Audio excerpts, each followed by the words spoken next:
You're very unapologetic about money. I'm aware that at 17, you told your mom you will be a millionaire. What is it about wealth that has inspired you in your journey in life? I mean, why is that an important part?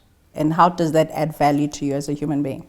So it is not so much money in itself. I think it is really understanding the importance of controlling the means of capital and the ability to then drive capital, what do you call it? Capital allocation towards things that really matter.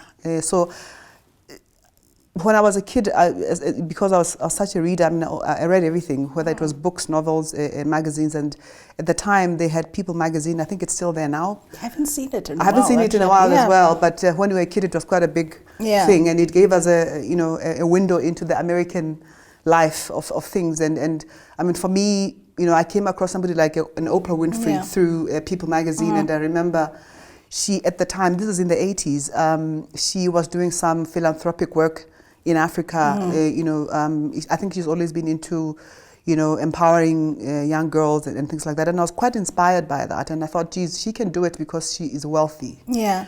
And for me, I think that stuck in my mind to say, when you are in a position of wealth and therefore financial power or economic power, you can actually drive change. Yeah. And so I'm very driven by purpose. I'm very driven by, the belief that, we didn't come on earth to just have fun and sort of go to the other side. I believe that we are here, with a very specific role that we need to play, and I believe that mine is to contribute, contribute towards us as an African people, because that's really where most of the development is still lacking. But I believe that us as an African people have got significant potential, and for reasons that we all know, we've never been able to fully unlock it. Yeah.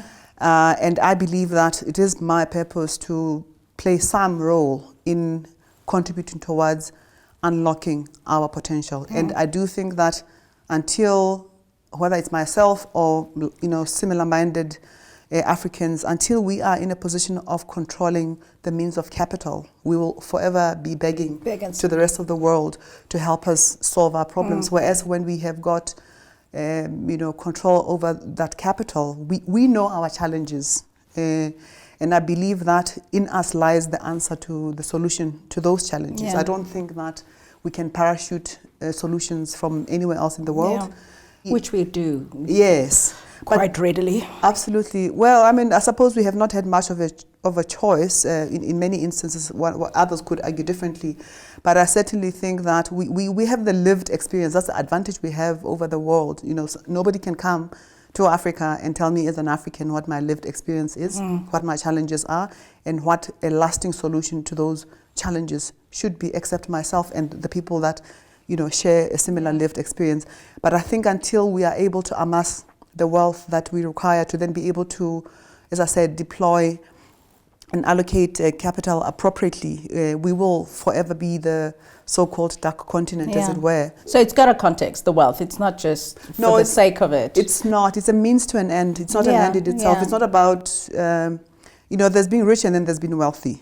So if it was just about the money, I would say I want to be rich so that I can wear the best clothes and travel the world and whatever. But I think wealth gives you power that richness doesn't.